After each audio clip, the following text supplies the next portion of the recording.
Welcome to the Cash Flow Couple Podcast, where we go behind the scenes in our short-term rental business and reveal tips, tricks, secrets, successes, and failures. Whether you have 0 units or 100 units, this podcast is for you. I'm your hostess with the mostest, Wendy Williams, along with my husband, John Williams. Together, we operate Queen City Suites, a short-term rental business here in Charlotte, North Carolina. Welcome back to the podcast. This is part Trois. Trois? Is that French? Yes.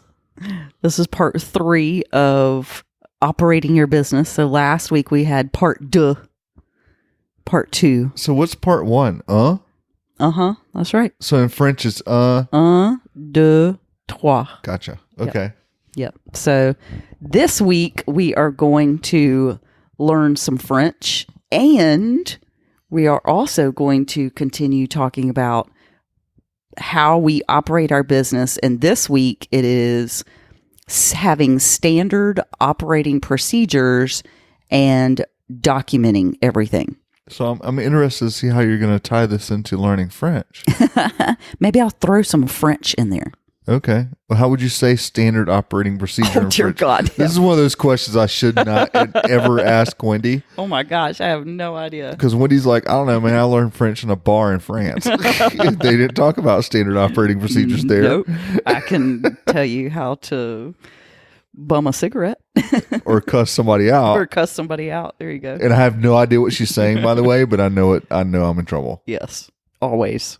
Yes. It's like Ricky Ricardo around here, except it's in French. So much fun.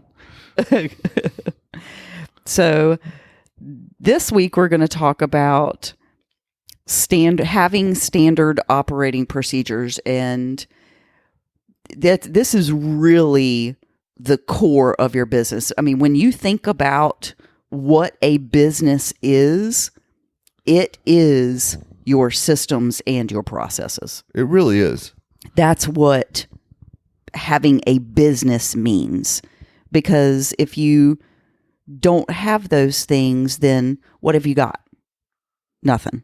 Yeah. So can I expand on that just a little bit? Yeah. I know this wasn't planned, but what you just said really sparked something in my head. And I actually had the opportunity. You know who Michael Gerber is? Yeah, he wrote The E-Myth. The E-Myth, that's right. Yeah. So if you haven't read The E-Myth, Oh, it's a good one. go read that book. I think it's actually called The E-Myth Revisited now. And he has some other books like E-Myth for Entrepreneurs. And It's kind of like those dummies books. Where it's Right. like whatever for dummies. Right. But these are really good books, and they're business books.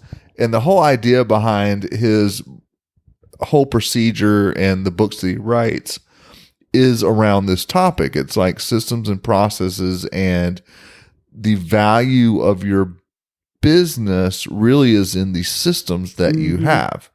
And the classic example is like a McDonald's. So anywhere you go in the world to a McDonald's, if you get a cheeseburger, you get the same thing, which I find fascinating. It is fascinating, isn't it? Because you would think that would be a cultural thing. Like, any other business that you can think of that's not consistent, if you go there, it's going to very much depend on the people actually doing the work. And the genius of a franchise like a McDonald's is that they're selling the system. They're selling the process. So if I go to Greece or I go to Atlanta, Georgia, and order a cheeseburger at a McDonald's, it's the exact same crappy product. And I say crappy because McDonald's does not have the best food, do they? No. In fact, they don't. you and I went to, was it the Bahamas or was it? That's right. It was in the Caribbean. I forget exactly which island it was. I don't remember either, but it was in the Bahamas. So we were on a cruise, and when you're on a cruise, you get off the boat occasionally and go on the island. And so we took a tour, and I can't remember exactly which island it was, but the tour guide was telling us that was actually part of the tour, which is kind of interesting for tourists. But they were like, yeah, that McDonald's over there went out of business, but Burger King does really well. And it was because in that particular market, on that island, people preferred Burger King over McDonald's. But it was interesting that even if I went to that Burger King on, I can't remember whatever island. Yeah, it wasn't. It was. I can't remember. It was somewhere in the upper Caribbean. So like, it wasn't Aruba, or it wasn't. No. I'm trying to remember what it was, but whatever it was, if I went there, I know if I get a Whopper Junior, I'm getting the same Whopper Junior that I would get here in Charlotte, North Carolina. Isn't that interesting? It really is. And it's because they have the same training process. They have the same SOP, standard operating procedures, and same way of making a burger there that they do here. And that was Michael Gerber's. I was listening to a podcast that he was on recently, and that was his whole thing. And it kind of changed my mindset. It was, your business itself is the product. Yes. Your business itself is the product. Yes. So you have to always be thinking, if I were to sell, in our example, Queen City Sweets, what would I be selling? Would I be selling the units that we have? Because I see this all the time. Like, somebody will post in a Facebook group or something that we're in. I think I mentioned earlier when he's like 100 of them, but I've been a bunch too, right? Because I learn things and watch things. Bad advice and good advice. But you see this all the time. I'm buying someone else's short-term rental and it's listed on a platform like Airbnb. How do I transfer their reviews? And the answer is probably you can't, right? But I find that interesting because, like, what are you buying? Are you buying yes, their systems and their processes?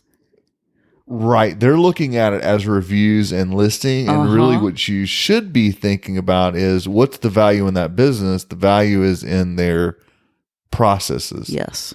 Just like a McDonald's, the value is not in the food, because I mentioned that earlier. It's crappy. And that's why I mentioned the island, when they're like, Burger King is obviously better food than McDonald's. Apparently.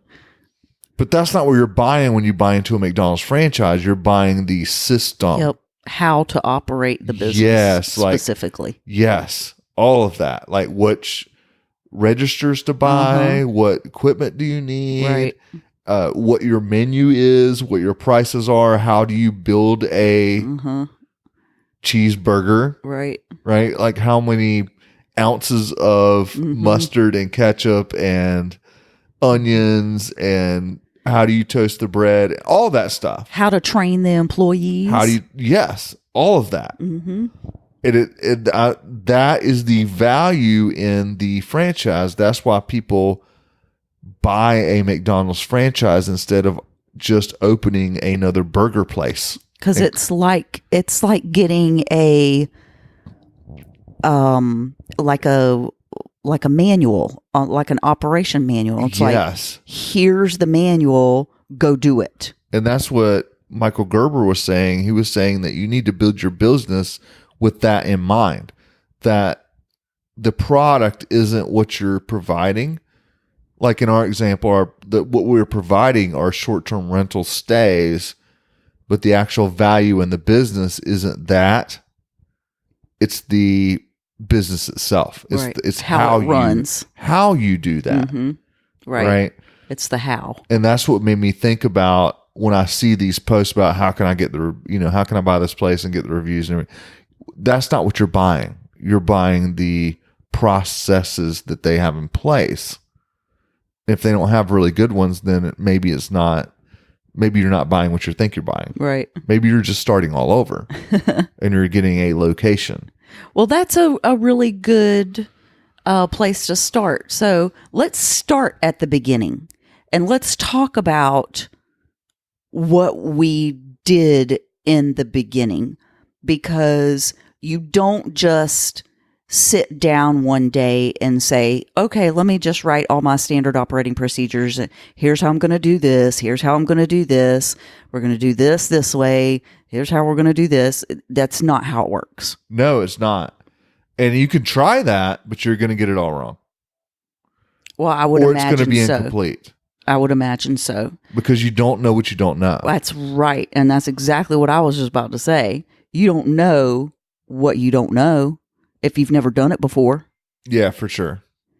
So let's start at the very beginning. How did we even get started doing this? Because I honestly don't remember, because I was not in charge of it. The SOPs or? Yes. Well, the business itself, you were in charge of it. Yes, I was. In the very beginning. That's true. But I did everything, but I did not write it down. No, you didn't, but you did have a process that you went through. I did, but I didn't write it down. Right, and that's the difference. So you were doing it. You were for just practical matter. You were messaging guests. I was messaging guests. You were actually cleaning, right, and doing the laundry, and all the maintenance. And you made the other decisions. Like we had somebody asked a question about this in one of the groups, so it was top of mind. But you had the basket down there because the basement was our first unit. Just backing up a little bit, and it's a movie theater theme, and so we have a bucket down there that looks like a big bucket of popcorn.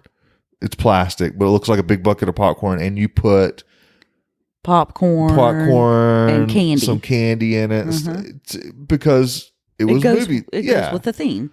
Yeah, but you knew what went in there, like how many popcorns and what kind of candy and how many, right? Yep.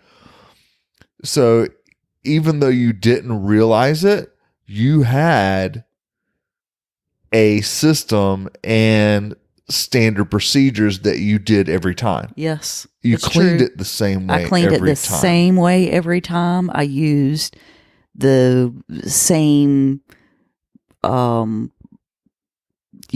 I put the same paper towels down there. I bought all the same, like, little amenities to put down there. I mean, everything was the same. And when all you the time. messaged guests, you had a way that you did it, copied and pasted. Copied and pasted from other, like past responses. Right? That's exactly what I did. But the problem with that whole system was that it wasn't something that if you got sick, right, I could just step in and take over. I was the only one because it was all in your head that knew what to do. Yes. And I think most entrepreneurs, I don't care what business you're in, probably do that. And that is how that's the problem. People get burnout. That you get burnout, and part of the reason you get burnout is because it relies on you. Yeah, well, you're doing everything. Well, unlike the McDonald's that has here's how you make a cheeseburger, we can hire anybody and give them the manual. You did not have a manual. Right. So where did we start? I believe we started with guest communication, if I'm not mistaken. When did we start documenting it? Is that what you're saying? I think so. I think that's when we started when we started documenting everything, I believe it was with guest communication, because you started to take that over. Yeah. So that was the transition for us. We went from Wendy running the basement to, okay, let's make this a business. Yes. And once John stepped in, all hell broke loose.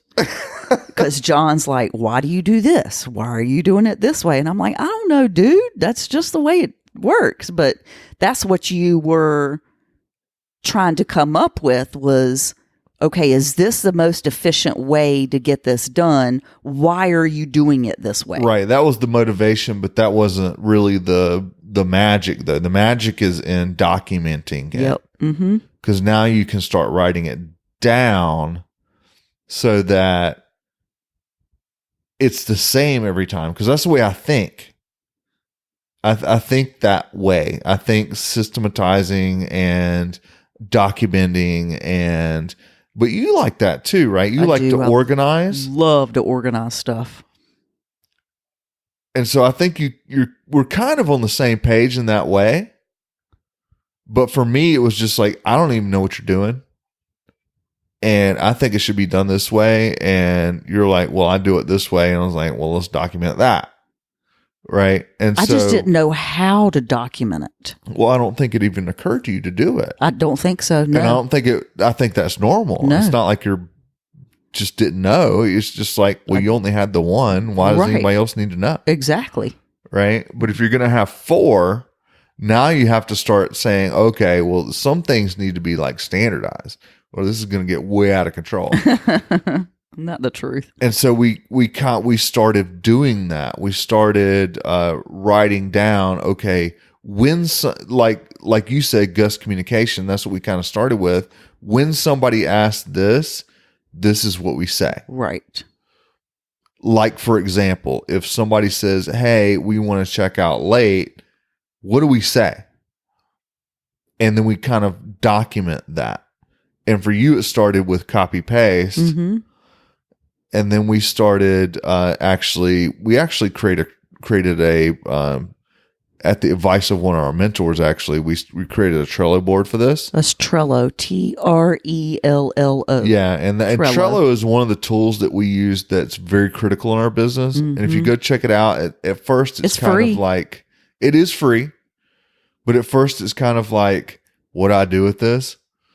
But basically it's lists of things that I like to think of it as a whiteboard or a cork board where I am putting Post-it notes on, one under the other in columns, right? And it's kind of the electronic version of that. So it also has columns, which it calls lists, and then it also has cards, which in my mind are the individual Post-it notes. And so what we did was we started writing on the individual Post-it notes, or in this case electronically on the cards, different procedures for different things. And then the columns ended up being categories, like guest communication, after they leave, what do we talk, things that we need to say, before they arrive, things we need to say, things that are for our maintenance team, for example, things that the cleaners might ask. And these all become different columns that have Post-it notes or cards in that column that have different things that have come up, Right. So we didn't necessarily start writing that down from the very beginning, but once we did start, we just kept adding to it every time something came up. Like remember when we had that party in the basement? And it's like, how do we deal with that? How are we going to deal with that? That we were like, okay. And at the time, it had never happened before, so we didn't have a written down thing that we should do. Exactly. So once we had that experience, we went to the Trello board and said, okay, well, how are we going to make it so that this never happens again?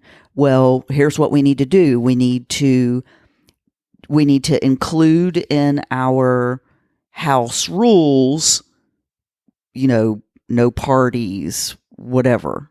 And then also in the Trello board, we said, okay, we need to document when a guest breaks a rule, here's the procedure that you follow. Yeah, for sure. The first thing that you do is you send them a message through the platform or whatever. The second thing that you do is... But we know what that is now. Right. And it's not just in your head or my head. Right. It's actually documented, written down somewhere so that when we bring on an employee or a contractor or whoever, or VA or whatever you want to do to fill that role, it's written down. Yeah. Somebody's having a party at a unit. What do I do? Yep. Here's the card. Go follow these instructions. Yep. And that's all it is. That's all it is. It is. It's here's the situation and here's how to handle it. Yeah. And I don't care what your business is. And that's all it is. That's how your procedures and policies get defined. a lot of times. It's this happened. How do we deal with it? Was that effective? Then that becomes policy. Or what do we think we should have done? Right. Then we make that policy. Right. Yeah, and it use changes it for the next time. Sure. It changes a lot. And then sure. something else happens and that's not on your list. And you're like, well, crap. Now I got to document that. Right.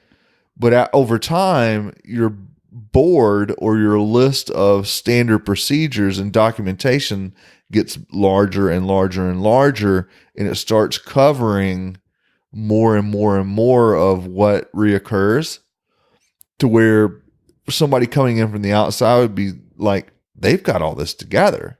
Like they thought of all this stuff. Right. Well, And not all at once. We didn't all at once. Right. And you won't all at once in your business either. Right. So don't let that hold you back, is kind of my point. Don't feel like you got to sit down and create all these procedures in the beginning, because you won't know, because it hasn't happened to you. Right. Yeah. Just do it as it happens. Yeah. And some of it's going to be unique to your situation. Like we're in Charlotte, North Carolina. We don't have issues like, forest fires aren't a thing in Charlotte, North Carolina, but they are a thing in parts of California or parts of the West. Like, so what do I do when there's a forest fire going on in my area? Well, that's not something we have a standard operating procedure for, because it hasn't come up. It's not something that happens a lot, but we do have a procedure for, hey, there's a hurricane coming, because it is something that's more common in our area. Or, if the power's out, it's probably more when the power goes out. Universal. But my point is that it's a lot of these things are going to be built on your particular business. So what you would like to have is a shortcut, and have somebody say, here's a big package of stuff that happens. Just like a McDonald's says, here's your standard operating procedures for your thing. And there are a lot of things that we can give you that are fairly universal, like early check-in, late check-out. The power goes off in the unit. What do you say? The Wi-Fi's quit. What do you say? Which we talk about in our Facebook community, by the way. Yeah, like the unit's not clean. What do you say? A lot of those are universal, but then you're going to always have things that you're going to have to add for your particular business, because it's unique to your location, or it's unique to your operation, or the type of client that you serve, and all that kind of thing. I have nothing else to add to that, because you said it so beautifully. All right, well, plug the community, because you wanted to go there. So do that. So we do talk about these things, and we do share a lot of our standard operating procedures and exactly how we run our business in the community, in the Facebook community. And it's not just Facebook. No, it's not. But it also has some course material in there too. But you can get to it through thecashflowcouple.com. So go to thecashflowcouple.com, check out the community, check out if it's something that you want to do. It's absolutely free to join. Go in there and you will find a lot of resources, and you will get access to ask your specific questions and get support in your specific business. And you'll also be in a community of operators that are, kind of going the same direction that you're going. That's why I like it so much. But that's all I had to say about that. Okay. But that's it. That's all we had. That's all I had for today. Is that all you had to say? That's for. Yeah, I mean, I could go on and on and on. I know, and I'm kind of surprised that you didn't keep talking. Oh, well, I thought you were trying to wrap me up. Oh, no. Because Wendy's actually in charge of watching the clock and how long is the podcast episode. So I kind of got the idea that, okay, I've been talking for 45 minutes. And I should probably let that go. It hadn't been that long. You still have a few more minutes. if I had to wrap it up, I would say document everything you do. And you're going to hear that a lot. You know, a lot of people are going to tell you that. Yeah, but I think people need to know that it's okay to not have everything, to not know everything now. You're not going to know everything. You know what I mean? So I think people need to hear that, and they also need to hear how. Yeah, and the other thing I would say is that you almost, especially when you start, like you have one, and you're like, do I really need to write all this out? Because it's just me doing it. I know what to do. But if you ever want to expand beyond that first unit, don't wait. You know, don't wait until you want to expand and then try to write it all out. Because you won't remember it all. And two, it's a lot easier to do if you just do it as you go along. And I wish I could even go back to us starting out and be like, please do this. Because we didn't, right? And we're speaking from experience to say, I wish we had have done that. Yes. And that's why we're telling you. Yes. Because it would have been so much easier. It's kind of like, Woody and I were just talking about this earlier. It's kind of like waiting until April to start thinking about your taxes. Wouldn't it have been a lot easier if you actually like organized all that as you went along and kept all your receipts? But you know, the whole reason, or a main reason that people don't do it, is because they don't know how. And I think that if you use go check it out. Go check out Trello. It's free. Trello.com. Go play with it. Go see if it works for you. If that doesn't work for you, put it in a Google Doc. But just start somewhere. I mean, do something. Yeah, and I would say do something. I would almost insist that you do something electronic. Yes. That other people can have access to. For sure. And that's why we like Trello. Because you can have team members, you can invite other people to view it, and you want to set it up so that, you know, if you just do it on paper, that makes, it's great that you wrote it out, but now it means that we've got to be physical, like physically in the same room. I've got to be able to hand it to you. Yeah. If I do it on a Trello, or if I do it even in like a Google Doc or something like that, that's something I can share with anybody. Person in the Philippines, even that's a VA, that I can now say, here's the procedure for X, Y, and Z. Right. So I would encourage you to do it electronically, and do it early and do it often, just like voting. Early and often. Early and often. So I think that is one of the main points that we really needed to make was true. You're not going to know everything in the very beginning. And if you don't know how, just start with our suggestions. Start with Trello, Google Docs, whatever. Just do something and start like tonight. So that is all we had. And here comes a little girl, and I guess that it's time for bed. All right. You want to say good night? Good night. Wonderful. All right. I guess we're going to bed. So thanks for listening to the podcast, and we'll check you next time. Thanks for listening to another exciting episode of the Cash Flow Couple. If you found value in this episode, please subscribe to our podcast wherever you listen. We're on iTunes, Stitcher, Google Play, virtually anywhere you might find a podcast, whatever podcast player you're listening on now. Hit that subscribe button. It really helps us out. It helps other people find us. It helps us move up in the rankings.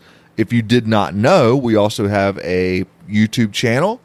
It's The Cash Flow Couple. All of our episodes go there. But as well, we also put other video content that is not part of the podcast. You can find us on Facebook at The Cash Flow Couple. We go live there quite a bit. We share tips, tricks, things that are behind the scenes in our business that you may not see on the podcast, but it's definitely more of a real-time, day-to-day type experience. So definitely follow us on Facebook. If you want to ask us questions or if you have concerns or something you want to hear on the podcast, hit us up by email, info@thecashflowcouple.com. We love to hear from our audience. We really care about you guys. We want to see you succeed, and we want to hear what you have to say. So hit us up, info@thecashflowcouple.com. So until next time, happy hosting, happy investing, and we'll see you on the next episode of The Cash Flow Couple.